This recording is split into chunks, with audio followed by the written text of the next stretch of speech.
Trucking, got my chips cashed in. Keep trucking, like the Doodah Man. Together, more or less in line. Just keep trucking on. I'd like to introduce you to Foster.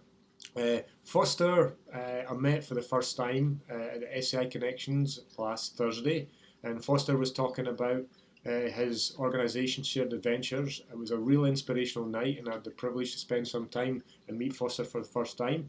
And he invited me over to Santa Cruz just to see more about what Shared Adventures does. And I've had a very enjoyable afternoon with Foster, and he agreed to tell me more about himself and more about Shared Adventures. So over to you, Foster. Great, thank you, Nick. So let's see. I grew up on the East Coast with I grew up on the East Coast, in Rochester, New York, where it's very beautiful back there, and I had a family that was very much part of my life, and I loved being outdoors and being a part of nature, and I think what's great about that is I'm still about that now. Cool. And growing up as a kid, you're looking at, you have your bicycle, your mini bike, your motorcycle, which I love to ride. Yeah. Boy Scouts was very big, and what I love to do, and hiking the trails. Yeah. So when I was 17, I was out on my dirt bike, and I was going down the trail, and did not see the railroad tie that I ended up hitting. Right. And I was going about 35 miles an hour. I was in third gear, which then changed my life because I found myself in a coma and didn't know who I was, where I was, in the hospital for 7 months. And that changed my life because now I am a C5-6 cervical quadriplegic. Yeah.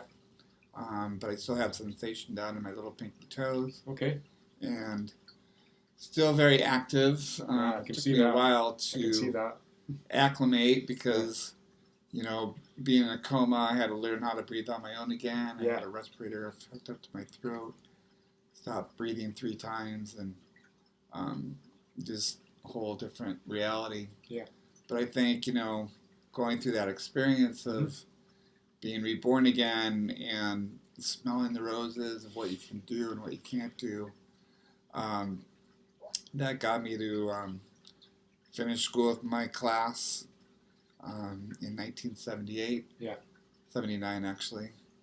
And meeting new people in college. Yeah. And when you do that, you're learning things, you're getting out meeting people. Yeah. They're enticing you to go on, encouraging you to do things. And as I finished my junior college, I ended up going on to RIT. Yeah. And What's at that RIT? point, Rochester Institute of Technology. Okay. And, I pretty much pushed my chair through 7 years of school. Yeah. And with that, you learn a lot by just pushing your chair and working out. But when you see the technology, too, of somebody else getting a van, it's like, ooh, well, I want to get one of those. That looks like a great way to get around. And it was right in between that, going from one school to the next, that I ended up getting my license. Right. And then driving to RIT to finish my studies. Yeah, and that made you much more independent. Much more independent, and tell you, relying on other people to get you around, and driving. I mean, that was my motorcycle was my independence, Right. and that's what I love so much. Yeah. So I think with the van and having that independence, it totally changed my life. Mm-hmm.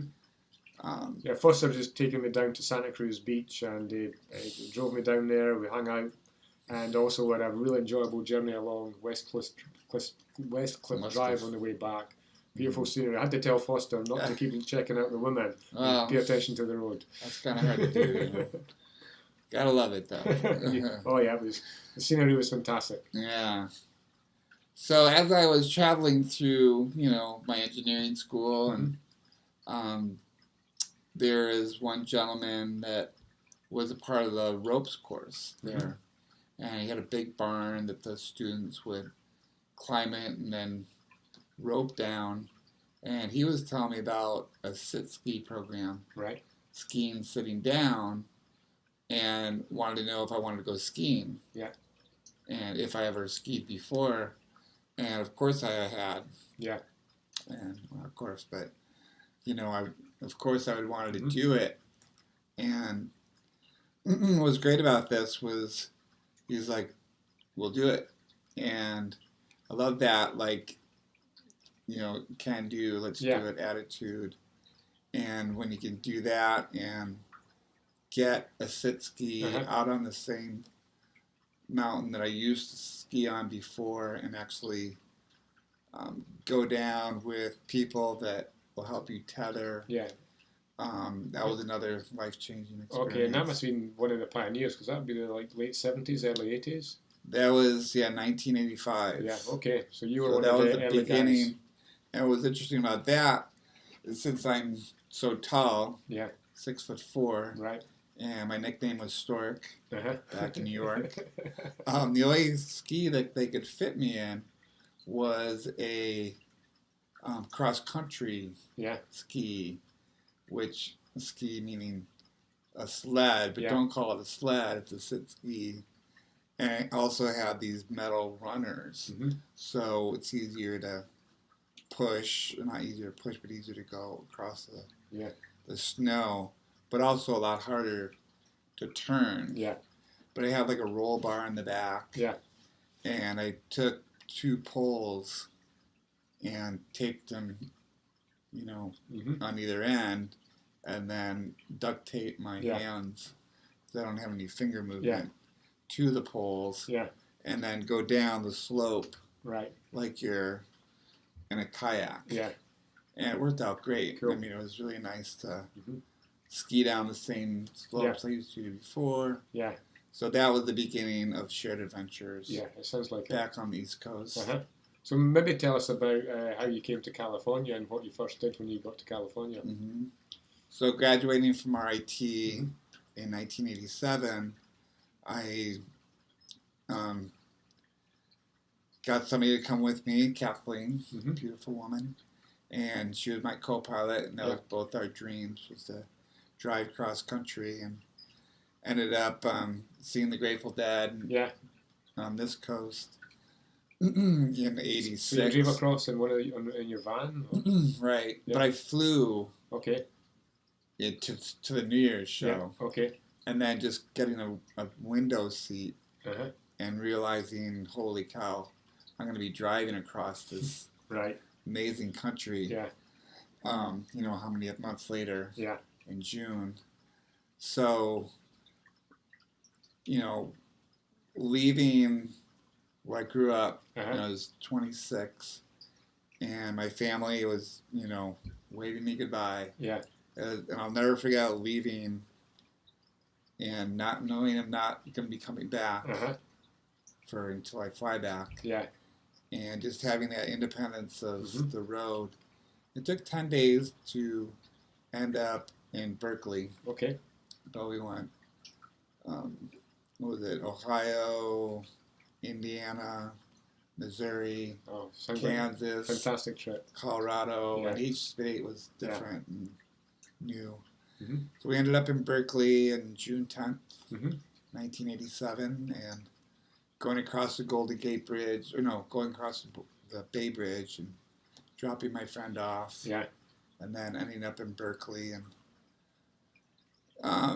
It's the independent living center Yeah. capital of the world, or Right. the United States, I should say. Mm-hmm. And it was nice because there's a lot of wheelchair users there. Yeah. Ed Roberts was a part of the independent living movement back Yeah. then. Ended up being a part of Bay Outreach and Recreation Program. Yeah. And did a lot of rafting with them, Cool. river rafting, sailing, Yeah. Lake Merritt, etc. Uh-huh. So it was brand new country Yeah. to me, and there was a drought for 3 years, but I ended up being there for 3 years before I ended up heading down to Santa Cruz Right. after the earthquake. And Okay. And how did Shared Adventures get going? What happened at the beginning? Well, I was at Cabrillo College Uh-huh. doing an adaptive PE class. Yeah. And the surfers came in Uh-huh. and asked if anybody wanted to go surfing. Yeah. And of course, you know, that You can't say no. that little carrot on the end of the stick again was, Yeah. I'll do it. I'll be the guinea pig. And so we got a handful of people. Yeah. That wanted to go, and it was Terry Sims and his volunteers. Mm-hmm. They carried us down the stairs at 38th Avenue. That's a lot of stairs. Yeah, down Yeah. the stairs. Yeah. And then suiting us up Uh-huh. in wetsuits. Yeah. And there must have been 3, 4, 5 foot waves. So you had to I was laid, face down. Yeah. On the front of the board, so all you're seeing is what's in front of you. Right. And when that wall of water comes, you have to duck down, and it'll hit you. All right. So Yeah. we came up, but just the sensation of Terry, pedaling, Uh-huh. says, okay, we gotta go. Yeah. And then you're just seeing what's in front of you. Yeah. And then all of a sudden the board will lift up. Yeah. And you're going pretty good.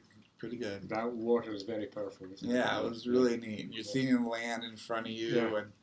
and then of course there's surfers there, encouraging you to go along. Yeah. So it was just one of those epic days that I'll never forget. So I think I'm there with you as you're describing it. Yeah. That sounds so cool. So we thought of other things, Uh-huh. we could do. It's like, well, that was one day event. Yeah. But, me starting Shared Adventures on the East Coast Yeah. and not even thinking about starting it up on Yeah. the West Coast Mhm. until, I quit my job as Yeah. an engineer and Mhm. took to the road and went cross country, went Nevada, Utah, Wyoming, Yeah. Montana, Idaho, and then Baja for 2.5 weeks. And that was my way of okay, I gotta find out who I am again. Right. So that's how I started Shared Adventures on the West Coast in 1992. Okay. So that's 24 years ago. So I understand you'll be having your 24th annual event coming up very shortly. July 16th. Yeah. And it's always closest to the anniversary of when I broke my neck. Yeah. And that was July 17th. Okay. So, it's a very moving day to the fact that, some people want to celebrate it, some people want to mourn it. Yeah. I'd rather, hey, celebrate it than mourn it. Yeah. So, getting so many people to do this event called Day on the Beach Yeah. is a pretty moving Yeah. experience for everybody. Mhm. Both volunteers that come help Yeah. lay down the plywood, Yeah. to the kayakers, Uh-huh. to the participants that come Yeah. down and help. And we get everywhere from C1 Yeah. quads going out in Yeah. an outrigger Uh-huh. to quads that don't have any arms or legs. Yeah. And out on the surfboard. Yeah. And They've got to be almost as brave as you were. yeah. And as crazy.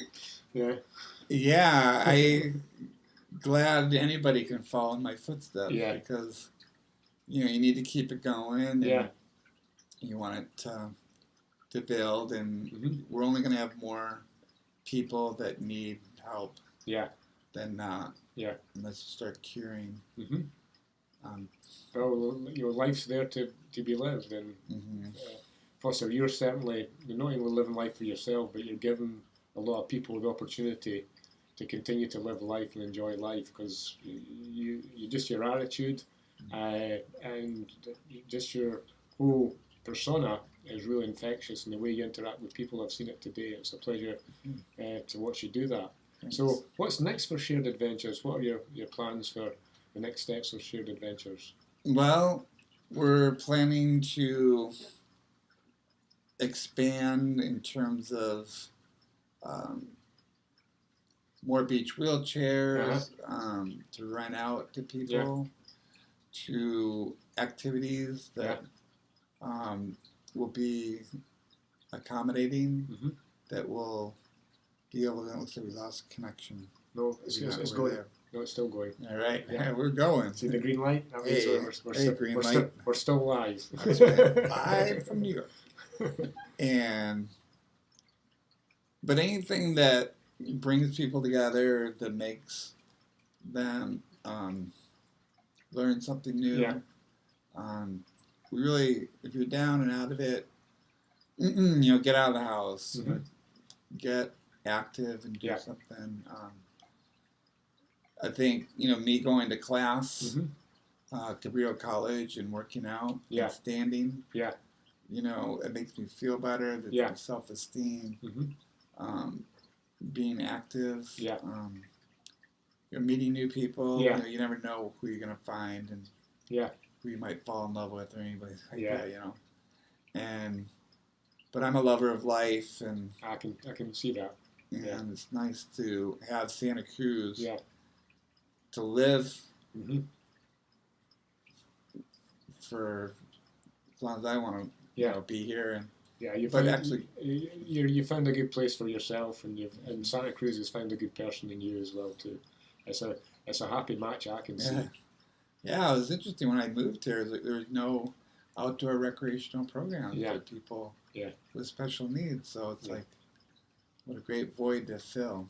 Yeah. No. Well, Foster, it really has been a pleasure. I really want to thank you for taking the time to speak to us. We'll be putting this up on the Patterson Network, and we'll also be working very closely with Shared Adventures and helping each other. Reach out to the people that can really benefit, not just from Shared Adventures, but also interacting with people in the SCI community. So it's been a pleasure. Thank you very much. Thank you. Appreciate you being here. Good. Love it. See you soon. Yeah, see you soon.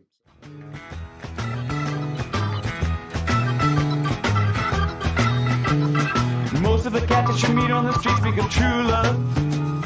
Most of the time they're sitting and crying at home. One of these days they know they gotta get going. Out of the door and down to the street all alone. Trucking like the doodah man once told me, you got to pay your hand. Sometimes the cards ain't worth a dime if you don't lay 'em down.